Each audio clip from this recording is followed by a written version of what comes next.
ನಾವಿವತ್ತು ಈ ತಾತನ ಮುಖದಲ್ಲಿ ಒಂದು ಚಿಕ್ಕ ನಗು ತರಿಸೋಣವಾ? ಇವ್ರು ಬೆಳಗ್ಗೆಯಿಂದ ಸಾಯಂಕಾಲವರೆಗೂ ದುಡಿದ್ರು 100 ರಿಂದ 200 ರೂಪಾಯಿ ಆಗುತ್ತಂತೆ.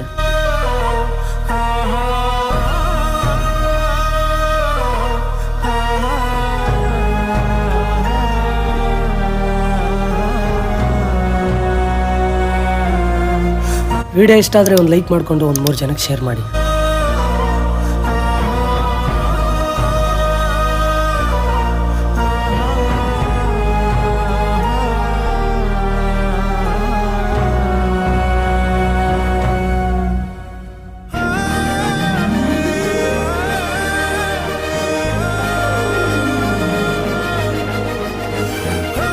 ನಿಮ್ಮ ಒಂದು ಫಾಲೋ ಇನ್ನೂ ಹೆಚ್ಚು ಕೆಲಸ ಮಾಡೋಕ್ಕೆ ಶಕ್ತಿ ಕೊಡುತ್ತೆ.